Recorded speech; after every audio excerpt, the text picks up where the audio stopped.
Hallo und herzlich willkommen zurück bei Wahre DFC. In der heutigen Sendung mache ich eine kleine Vorschau auf das Spitzenspiel der englischen Premier League morgen, und zwar Arsenal gegen Liverpool. Der erste gegen den dritten. Und wie ihr unschwer erkennen könnt, wisst ihr, für wen mein Herz schlägt. Ich möchte trotzdem sehr objektiv auf die Partie morgen vorausschauen, möchte euch eine Einschätzung geben, was ich mir für ein Spiel erwarte. Die mögliche Aufstellung werden wir kurz durchgehen. Ich werde auch einen Tipp abgeben, was ich glaube, wie die Partie ausgehen wird.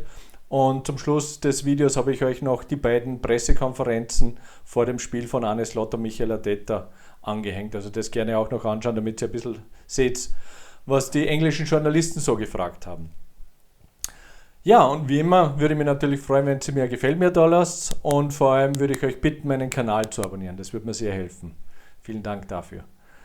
Ja, aber lasst uns nun beginnen. Also ich habe schon gesagt, es ist der dritte Arsenal gegen den ersten aktuell. Liverpool ist momentan die Mannschaft der englischen Premier League aus meiner Sicht, haben erst 3 Gegentore bekommen. Und was in der kommenden Partie jetzt morgen passieren wird, oder was so ein Fokuspunkt sind die Verletzungen und die gesperrten Spiele auf beiden Mannschaften. Ich denke, bei Liverpool fehlt der beste Tormann der Welt aus meiner Sicht mit Alisson. Harvey Elliott wird nicht spielen. Dann wird voraussichtlich oder ganz sicher Diogo Jota fehlen. Conor Bradley ist nicht sicher. Also es sind einige Ausfälle, die Liverpool zu verkraften hat. Aber ich denke dennoch, dass Arsenal die größeren Aderlass hat. Also Ødegaard fällt ja schon länger aus. Dann ist Saliba gesperrt aufgrund der roten Karte von der letzten Woche. Calafiori wird ganz sicher ausfallen, und der Timber und Saka sind große Fragezeichen. Ich erwarte, dass Saka spielen wird, ganz ehrlich. Bei Timber bin ich mir nicht sicher. Calafiori, denke ich, hat keine Chance, dass er fit wird. Der hat die Verletzung doch eher schlimmer ausgesehen. Aber ich glaube, er wird fitnesstechnisch nicht schaffen. Daher bin ich der Meinung, dass die Aufstellung bei Arsenal so aussehen wird, und zwar Raya im Tor, dann in der Verteidigung mit White, Gabriel, Kiwior und Zinchenko, davor im Mittelfeld mit Rice und Partey, zwei eher defensive, und mit Merino noch ein bisschen so eine Ruhe in der Pol zusätzlich dazu. Also ich glaube, Arteta wird versuchen, das Spiel in der Mitte zu kontrollieren. Und vorne denke ich, dass Saka beginnen wird, auf der anderen Seite wahrscheinlich Martinelli, und ganz vorne wird er wieder mit Havertz starten. Also das ist so die Aufstellung, die ich erwarte, wenn, wie gesagt, Saka fit wird, wovon ich ausgehe. Bei Liverpool schaut es ähnlich aus. Also ich glaube nicht, dass Slot recht viel rotieren wird gegenüber den anderen Premier League Matches. Das heißt, im Tor fällt Alisson natürlich aus, daher Kelleher im Tor. In der Abwehr mit Trent, Konaté, Virgil van Dijk und Robertson die gestandene Abwehr, die werden unverändert bleiben. Die 2 Sechser werden wahrscheinlich wieder McAllister und Gravenberch sein. Davor denke ich, nimmt er einen Wechsel vor, weil Jones war letzte Woche Man of the Match gegen Chelsea. Ich glaube, dem wird er noch eine Chance geben und daher Szoboszlai aus dem Team nehmen. Und vorne stellt sich fast selber aus. Ich glaube, Gakpo kommt wieder auf die Bank, deswegen wird vorne Diaz, Nunez und Salah rechts sein. Wie gesagt, also bei Liverpool die einzige Überraschung, die ich sehe, ist, dass Jones Szoboszlai ersetzt. Ja, wenn wir uns die Aufstellung anschauen, ist ganz klar, Schlüsselduell wird sicherlich Salah gegen Zinchenko sein. Da bin ich schon sehr gespannt. Salah glänzt meiner Meinung nach diese Saison immer mehr mit Vorlagen und unglaublichen Pässen, die zu Toren führen. Also wenn ich mir jetzt das letzte gegen Chelsea anschaue, wo er die Flanke auf Jones reingeschlagen hat, das war sensationell. Den Laufweg natürlich auch von Jones gesehen. Das heißt, das ist für mich einer der Hauptthemen, die ich sehe. Im Gegensatz zu anderen Mannschaften, finde ich, jetzt hat Arsenal nicht so den überragenden Spieler auf der linken Seite, Angriffsseite. Martinelli ist verdammt schnell, aber jetzt noch nicht so torgefährlich wie manch anderer Stürmer in der Liga. Deswegen glaube ich, dass die defensiven Schwächen von Alexander-Arnold nicht so zum Tragen kommen werden. Auf der rechten Seite ist Saka, auf den muss man immer aufpassen. Da braucht Robertson einen herausragenden Tag. Aber auch hier schätze ich mal, dass das Mittelfeld gerade die Seiten stark unterstützen wird. Und das Aus meiner Sicht wird es ein ganz taktisches Spiel. Also ich erwarte mir jetzt kein Offensivfeuerwerk, so wie es wahrscheinlich unter Klopp gewesen wäre, dass da hin und her geht. Ich erwarte mir ein sehr kontrolliertes Spiel auf beiden Seiten, mit langsamem Spielaufbau. Liverpool wird noch mehr auf Konter warten, glaube ich. Also sie werden eher Arsenal kommen lassen, ähnlich wie sie es gegen Chelsea teilweise gemacht haben. Und auf was Arsenal natürlich wie immer setzen wird, werden die Standards sein, Eckbälle, da muss Liverpool extrem aufpassen, oder auch Flanken aus dem Halbfeld bei Freistößen. Das wird ein Stilmittel sein, das Arteta wahrscheinlich vermehrt einsetzen wird, gerade auf Gabriel, der immer wieder mit dem Kopf unglaublich stark da ist. Aber im Grunde genommen erwarte ich mir ein ganz enges Spiel mit Vorteilen für Arsenal, glaube ich, also spielanteilmäßig. Sie spielen auch zu Hause, das ist natürlich auch ein großer Pluspunkt, und gerade in der Vorsaison hat man gesehen, auch knappes Spiel mit Fehlern in der Verteidigung, wie Alisson und Virgil van Dijk die Abstimmung nicht gepasst hat, beziehungsweise auf der anderen Seite auch Liverpool von einer schweren Abwehrfehler profitiert hat. Aber ich glaube, es wird ein sehr, sehr enges Spiel, das vielleicht Nuancen entscheiden werden oder ganz sicherlich sogar. Und ich bin echt gespannt, wer das Mittelfeld dominiert und wer da mehr Ballbesitz hat und wie sich das auf das Spiel auswirken wird. Ja, das erwarte ich mir vom Spiel selbst. Daher auch aus Liverpool-Sicht ein vorsichtiger Tipp eher. Normalerweise hoffe ich natürlich, dass Liverpool gewinnt, aber ich wäre mit einem 1:1 sehr zufrieden. Deswegen tippe ich auf ein Unentschieden, 1:1. Ich glaube, dass Tore fallen werden. Und es wird sicher ein unglaublich spannendes Spiel bis zum Schluss. Ich könnte mir vorstellen, dass es wieder ewig Nachspielzeit geben wird. Vielleicht die eine oder andere Wahrentscheidung, die wieder zugunsten oder zu Ungunsten der einen oder anderen Mannschaft ausfallen wird. Und ja, ich freue mich schon auf jeden Fall unglaublich auf das Spiel. Ja, ich würde mich freuen, wenn ihr mir in die Kommentare schreibt, was ihr euch erwartet von dem Spiel, was ihr auch tippt. Glaubt ihr, dass Arsenal den Abstand verringern kann? Derzeit sind es ja 4 Punkte auf Liverpool, dann wären es 7, falls Liverpool gewinnt, und für viele Experten, gerade in England, wäre das das Ende der Titelchancen für Arsenal. Oder glaubt ihr, dass eben Liverpool davon zieht und den Abstand eben vergrößern kann? Das würde mich sehr interessieren. Würde mich auf einen schönen Austausch mit euch freuen. Genau. Ja, aber nun, also wie gesagt, ihr könnt euch jetzt noch die 2 Pressekonferenzen, die habe ich euch angehängt. Nach meiner Verabschiedung schaut euch die an, da redet Arne Slot und Michael Arteta eben über die Verletzungen, über den aktuellen Status, was sie sich erwarten und so weiter. Also echt spannend zum Zuhören. Schaut euch das gerne an. Ansonsten vielen Dank fürs Zuschauen, für mir jetzt einmal. Ich wünsche euch ein super tolles, spannendes Spiel morgen und vor allem ein schönes Wochenende auch noch. Also bis dann, macht es gut und viel Spaß jetzt mit den Pressekonferenzen. Ciao, ciao. Arne, please. Jota, Chiesa, Conor Bradley, how are they? I think they feel good, but not when it comes to playing for us during the weekend. Federico might train with us today or tomorrow, but Joko definitely not. And Conor Bradley will be. Let's see if he can be with us tomorrow. We've obviously spoken about the toughest test you've had so far. You mentioned Manchester United. We've spoken about Chelsea last week as well. But if they were the toughest test you've faced so far, what exactly are Arsenal? I said before the game and after the game that I expect a lot from Chelsea this season, and I think they showed it also last Sunday at Anfield. They are a similar team as Arsenal when it comes to playing style. They also like to go with their fullback inside and come into the same formation as Arsenal. But if you look at the last 2 seasons, Arsenal were far ahead of us, but also above Chelsea. So you would assume that playing Arsenal will even be more difficult. But let's see in the end of the season where Chelsea and Arsenal both are. But normally you would expect, especially because it's also an away game, an away leg, that this one is even more difficult than Chelsea at home. And we all saw how difficult Chelsea at home was. Well, last season Liverpool took just 3 points from the 4 games against the sides that finished in the top 2.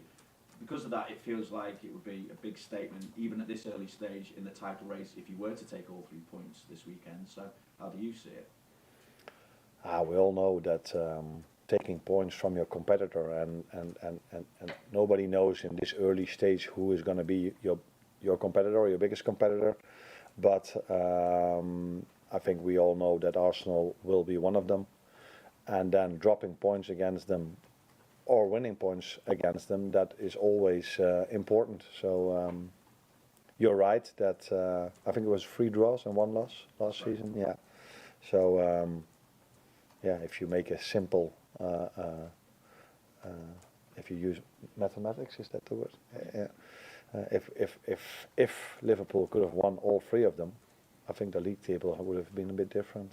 But it's difficult to win in a way like against Arsenal, City, or all the other ones. But it's something we are trying tomorrow on Sunday, definitely. Thank you. Obviously, a certain level of pressure planning that goes into these intense periods. But when you're in such a good run of form, how much excitement is there bubbling underneath going into these big games? Because these must be the games that you join a club like Liverpool and come to the Premier League for. In the life of a manager, and I'm talking about a manager, I don't know how it is for the players, but the excitement is for 10 to 15 minutes after the game. So when you're still on the pitch, you walk off it, and then you already start to think, okay, what I'm going to say to the players next when they all come in. And then afterwards you go to the press conference, and then your focus is already on the next game. So the excitement for a manager is maybe 10 to 15 minutes after good results. And but it's a very nice fixture to be in. That's clear. But there are many nice fixtures to be in, and Arsenal away is one of them. Your start to the season continues to break records for a manager in their first season in the Premier League. Where does this start that you've made sit in comparison to your own expectations and also those of the targets that you set? It's not that if I start the season I have targets how many points you want to have after a certain amount of games. It is what I just said about the joy you have after a game. It's 10 to 15 minutes, and that's also the way I look at the fixture list. So it's always the next one you try to prepare and not looking too far ahead, because that's of no use in football. So you don't go into a season thinking, oh, after 10 games I want to have so many points, I want to have so many points. No, the only thing you want is your team to be best possible way and to prepare the team in the best possible way. And therefore you have your training sessions, your team meetings, and there's where your main focus is. And I'm not so much into how many points and where we exactly are. It's just trying to improve every single day. And that's what we're trying now. And that's also what's needed, because teams around us do the same. Right. On just 3 goals conceded so far in the league, which is clearly very impressive. How impressed have you been by the football element that brings that about, but also by the durability and the work ethic that the players showed? For example, against Chelsea last week, how important are both facets of that? Yeah, I think you say it in the right way. There are 2 reasons why we don't concede a lot. One of them is that most games, almost all of them, maybe except for one, we dominated and controlled that for large parts of the game. So it helps if you dominate, if you have the ball, and your rest defense is in order that you then can concede. But I also like that if we have difficult parts in the game, or for a large part of the game, like we had against Chelsea, that the work rate is incredible not to concede. And that is something that's very important. And if you combine that with having the likes of Virgil and Ibu and the 2 goalkeepers we've used till now, that is probably one of the reasons why these 3 elements, why we haven't conceded that much. And then to be aware of the fact that we also have Joao Kwanzaa and Joe Gomez, who are in a good place when it comes to centre backs, and the goalkeeper speaks for itself, I think. The away record so far has been faultless. This is a difficult week in terms of in Germany, Wednesday, in London this weekend, it's Brighton next Wednesday. What sort of challenge does that represent, not just in the footballing sense, but logistics and the whole thing that sort of, disrupted training and what have you? Yeah, but that's part of our lives. That's also what the players are used to. If they play Champions League or like last season Europa League, you know that these challenges are there. You know also that they are experienced in this, how to take care of their body, what to do immediately after the game and the days after to prepare yourself in the best possible way For this game, we had 3 days in between, so that's more than we had before the Leipzig game. It's also more than we have for the Brighton game. Unfortunately for us, all these 3 games, we have 1 day less in recovery than the 3 teams we face. But that is also part of a season and part of our lives, and I think these players are experienced enough, and they get the help of a fantastic staff to be in the best possible way physically prepared for that game, and it's my job also to prepare them in a tactical way as well. Hi, Arnie. In terms of the start you've made, have you exceeded your own expectations before the season?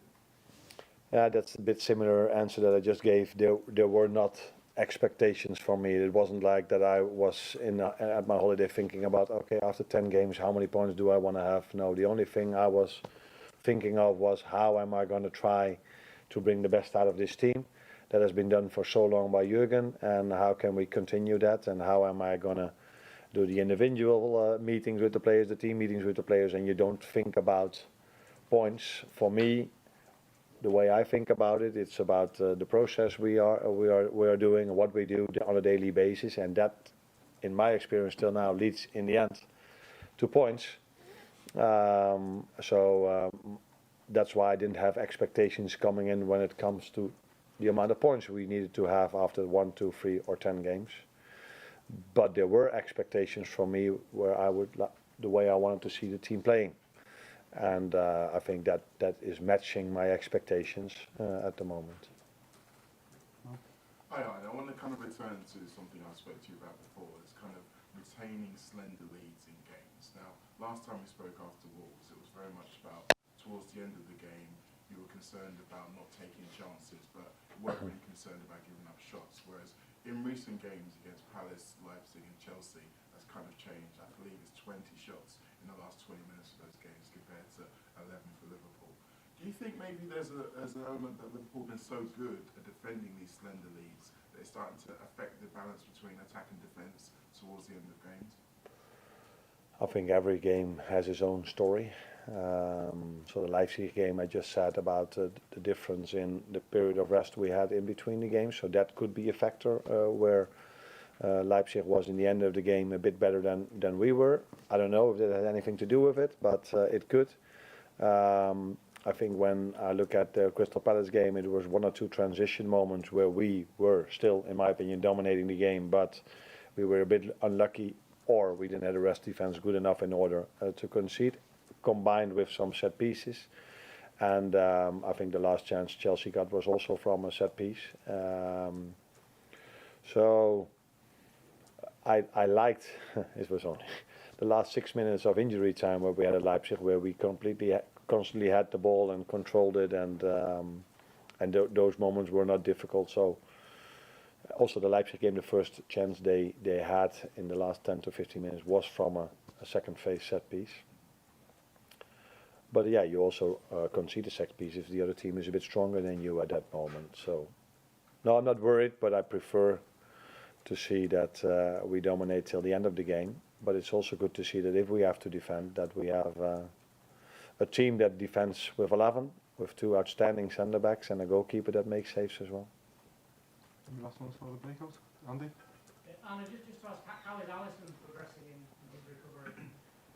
Oh, he's progressing well, like we expect, but it's not a short-term recovery. So it's always difficult to judge him. I think the best way to judge an injury is in the end of an injury, the end phase of his rehab, and he's not there yet. So I can't tell you for how long he will be out, but don't expect him to be in against Brighton in the Cup or next week. Breakout's next up. Thank you. Thanks, Arne. Afternoon, Mikhail. Hi. It's that time of week again that you love answering the first question. Fantasy football managers everywhere are hanging on every single word over the next minute or so, so please tell us. I didn't see Saka training, I didn't see Calafiori training, and I didn't see you in Timber training. Are any of those players going to make it? We're going to do our very best to somehow have them available, but obviously it's very, very uncertain. For all 3? Mm-hmm. Calafiori injury, well, the incident looked pretty gruesome. Yeah. It looked bad. How bad do you think it might be? He needs some more tests. Yesterday he had some. Today he's going to have some more, and from there we will know.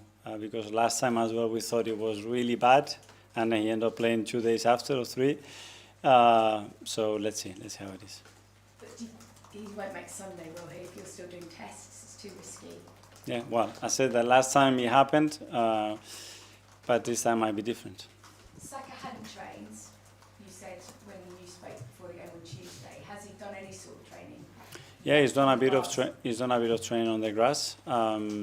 How far we can get him to Sunday, that's a different question. We have another day, which is the good thing that this week had an extra day, but we will see. And just finally then, is Timber trained on the grass? Is he close? How close would you say he is? Yeah, Timber, again, is the first session that he could have some involvement. He's been out for a while. We expect him to be further back where he is at the moment, but again, we have to wait and see. Okay. We like to work as hard, don't we, on a Friday to glean this information. So Lever, we know, is not going to be available. No. He's obviously played every minute, hasn't he, since the start of last season. Yeah. So I guess you don't know fully what options you've got yet, but how do you go about filling that sort of void? Well, we have different options, players that already played there before. It's true that partnership has been very stable. As you said, he's played every single moment. He's not available. We have to find a different solution, which is something that as a team we need to be good at as well. Okay. And you talked about coming out flying. You're going to be flying on Sunday. I wondered, after maybe a slightly flatter performance but a win and off the back of a defeat, whether you've done anything different this time. Have you given them a bit of time off? Have you changed things up a bit just to look for that edge to get those wins, I guess, for Sunday against Liverpool? Yeah, obviously after the defeat with 10 men at Bournemouth, we have to pick ourselves up. I think we started the game so well. The first half was really good. It should have been very different with the scoreline. It didn't, and at the end it left you this feeling that it should have been more. They had a day off, 2 days to prepare the game like we always do, and it's a big match. We are excited about it. It's a big opportunity. We love these kind of matches at the Emirates. We know what our people is going to generate, and the team is really looking forward to it. Okay, go to Alex from the Premier League. Hi, Miguel. Hi. Fine margins can make a difference in games like this one. Yeah. What are you hoping will give your team the edge against Liverpool? Yeah, that things go our way, you know, and we play the game that we want to play, that we play with that dominance. We've done it in the past, we've done recently, and play with that belief, you know, with that belief, with that energy, and with that commitment that is necessary in a big match like this. In the summer, you said you'd heard great things from some of your players about Arne Slot. Has what you've seen from him from the start of the season confirmed everything that you heard? Yes, very good. Obviously, they are in a really good moment. They are in a great run. And you can see the touch that he's given to a team that was already very strong, but you can see his fingerprints on that team. You say the touch. What is the most dangerous thing about this Liverpool side, in your opinion? Where can they do the most damage? Well, it's a team that, you know, for 9 years has been competing at the highest level in every competition. So they know how to compete. They know how to thread you when the ball is really far, when the ball is in the outside units especially. They have the individual quality to damage you. They are good on set pieces. So it's a team that for 9 years consistently has been there. That means that they are really good at everything that they do. It will be your 6th different backline combination of the season. I know you have key players out, but how happy are you with strength and depth? And let's not forget an incredible keeper at the back as well. Yeah, well, obviously we had so much going on, especially on the back line the first few months of the season. We had to adapt to that. That's why we have as well some versatile players that has been really, really helpful. But yeah, ideally we will have other options as well and more consistency. But that's the situation that we have at the moment. Thank you. Good luck. Thank you. Alex, BBC. Hi, Miguel. Do you feel hard done by that you've had so many injuries at this stage of the season? That's maybe stopped you from playing your best football? This is the game, you know. Obviously, we didn't want to be in that situations, but we are really lucky as well to have the squad that we have, to have the players that we have, to have the attitude that we have. when it comes down to reacting against a difficult situation, and don't feel sorry for ourselves. Face it. We are a team that we know how good we are as well, and how difficult we can be for the opponents, and having that ruthless mentality in the team is something that I love. You mentioned the mentality there. Will this game require a different type of mentality? So many key players potentially out to try and get a result against a team like Liverpool. Yeah, but we're always going to be ourselves, in the things, in the identity that we have, in the game that we want to play, in how we're going to approach the game to win it. That's certainly not going to change. Then obviously you adapt and you make certain alterations to fit the quality of the players and put the players in the biggest strength, which is what we want to do. There's been some positive moments for Miles Lewis-Skelly and Ethan Ranieri this season. Is there a possibility they could start the game on Sunday? Is it too soon for young players like that to come in? They are there, they are in contention. They are always giving us the option and the possibility to start the game. Miles came on the other night and he did really well. Ethan the same. So they are first-team players. They are with us, and we treat them and we value in the same way as any other player.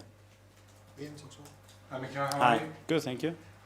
With the likes of Lewis-Skelly and Ranieri, is it a case of maybe this is actually a good game for them to come in and play, because the crowd will be up for the game, and actually young players, as you know, you are a young player, sometimes can play without fear?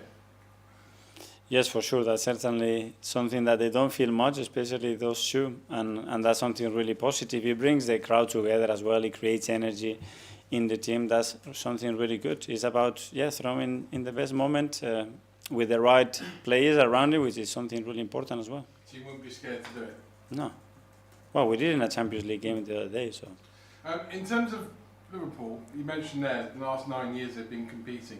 Sometimes we don't mention them as much as Man City, but are they on a par in your eyes as being championship challengers every year as well as Man City? Yeah, for me they are one of the best teams in the last decade, and certainly in the history of this Premier League, because they competed against a team that was creating record after record, and they were consistently. That shows a lot of relentless and winning mentality to consistently be even you at some point feel that you could not reach it. So that's a big credit to them, and the way they've done it with a very clear identity. So that's something remarkable in my opinion. And last one on you, with the injuries, with the suspension, off the back of losing a Bournemouth last week, is this your biggest test for 2 or 3 seasons as Arsenal manager, or is this the sort of thing that you will absolutely relish because you can go and prove a lot of people wrong or something? I need to go on the hard drive, but I think we have very, very difficult moments or challenging moments. I don't think this is one of them. Yeah, we are so energized. We play Liverpool at home. We really want to play. We have a magnificent squad. The atmosphere is going to be tremendous, and really looking forward to the game. Good luck. Thank you. Hi, Mikel. Hi. If you were to lose this game, you'll be 7 points. You were going to win it. If you were to win it as well, you'd be even closer. I don't think about that. I think Is it about. too early to think about that? Well, I never think about what if we lose it. I think everything that we do is to win it. So in my preparation, I don't spend 1 second if we lose it.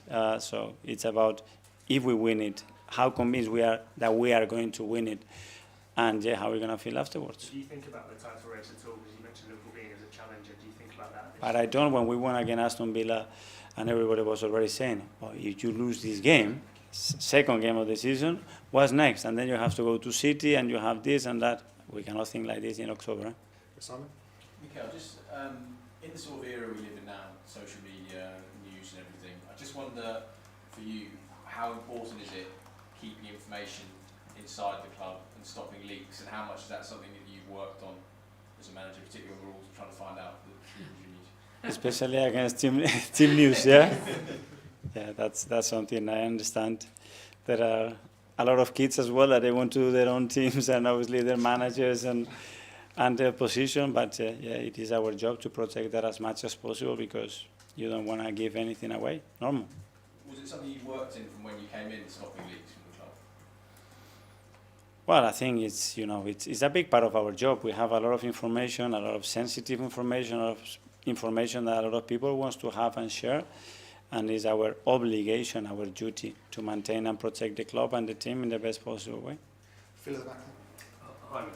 Hi. Just going back to the injuries. Do you have an understanding as to why it's happened, or do you just think it's bad luck?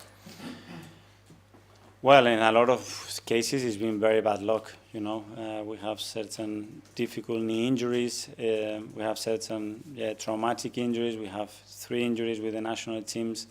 Difficult to control, but luck. I don't know why you call it luck. What happened with Ricky the other day? What happened before with Tomiyasu? It can happen, but it's about how we react to that. We're not going to change it now. And just on Slot and how he started at Liverpool, were you surprised at how well he started, hit the ground running? No, because obviously the team already, the infrastructure that they have, the team that they have, the individuals that they have, and because he's a really good manager, so he has inherited a team that is already very successful. And he's given it his touch to maintain that and to evolve in the direction that probably he believes is the right way to do it. So obviously from the beginning, when you look at that squad, you think they're going to be right in the mix. Okay, last couple in the live section first, James. Mikel, Hi. with the injuries you've got, I don't expect you to tell us, but do you know your team? As you sit there now, do you know your lineup? Till tomorrow now. So can you just talk us through the sort of next 48 hours for you? Like what the challenge is like when you've got the A lot of drawing, a lot of possibilities, a lot of ifs, because probably the team that we start is not going to be the team that we finish the game. So, but this happens every week. We have to prepare for the scenarios, what happens if, what context the game throws at you, and how prepared we are after to make the changes that we need to do, who is available to play 90 minutes, who is not. That's always the case. Because you talked before about, you sort of recognised that maybe you did a lot of work last season to keep players fit for so long. Did it at the back, you were able to pick the same back four so consistently.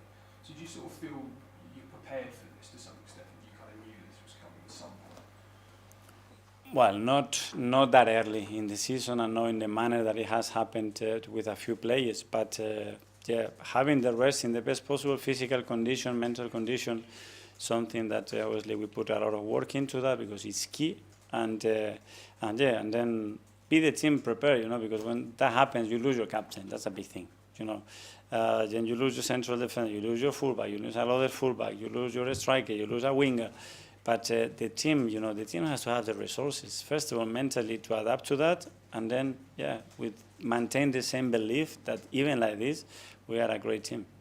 James, CBS? Yeah. Mikel, talking about the injuries, the red cards, it seems like a lot of luck has broken against you this season. Given that, what have you learned about the character of your team, and maybe what has the team learned about its character? I love, watching people, watching individuals, watching teams react to that, and is it, but look at it, and I hate it. And I haven't seen the team once, I haven't seen the staff, I haven't seen upstairs, I haven't seen anybody talking about it. Get on with it. Get on with it, show your teeth, show how much you want it. That means opportunity for other people, that is opportunity for us as a team to rebel against certain situations. We need the crowd more, so on Sunday we need them even more. Okay, I'm sure they're going to do that, and let's keep going. How do you stop yourself doing that? Because, when Ricardo goes down, you go, that's another left back out. How do you not go? Because it gives me zero for the next moment, for the next day, for the next preparation. It just takes things out of me. And if it takes it out of me, it's going to take things out of the staff because they are close to me, and then the players, and then belief. Throw it away. That's it.